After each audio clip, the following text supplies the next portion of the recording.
Nursery থেকে আজকে 1 টাকাও না দিয়ে এই গাছটা নিয়ে আসছি। আসসালামু আলাইকুম। বাবার বাড়ি তো অনেক দিন থাকা হলো, আজকে চলে যাচ্ছি। সব কিছুই গুছাই গাছাই নিছি, সাথে আমার গাছগুলোকেও নিয়ে যাচ্ছি।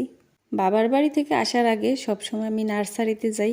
আজকে খুব আশা নিয়ে নার্সারিতে গোলাপ গাছ কিনতে গেছি, কিন্তু একটা গোলাপ গাছও নাই নার্সারিতে। অনেক খুঁজে খুঁজে একটা গোলাপ গাছ পাইছি, তাও 7 পাতা। নেওয়ার আর সাহস হলো না। নার্সারিতে গাছের অবস্থাগুলো দেখে আমার নিজেরই খারাপ লাগতেছে। ফুল গাছের ভিতর আছে শুধু কাটা মুকুট আর এই যে ঘাস ফুল। তবে বেশ কিছু ফলের গাছ আছে। এইটা ফণি মনসা বা ক্যাকটাস গাছ, দানবের মতো বড়।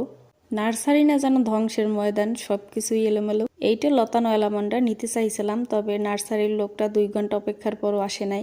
এদিকে এই কাটা মুকুট সুন্দরী আমাকে ডাকতেছে, কি আর করব, নিয়ে আসছি। পরে দেখা হলে টাকা দিয়ে দেব।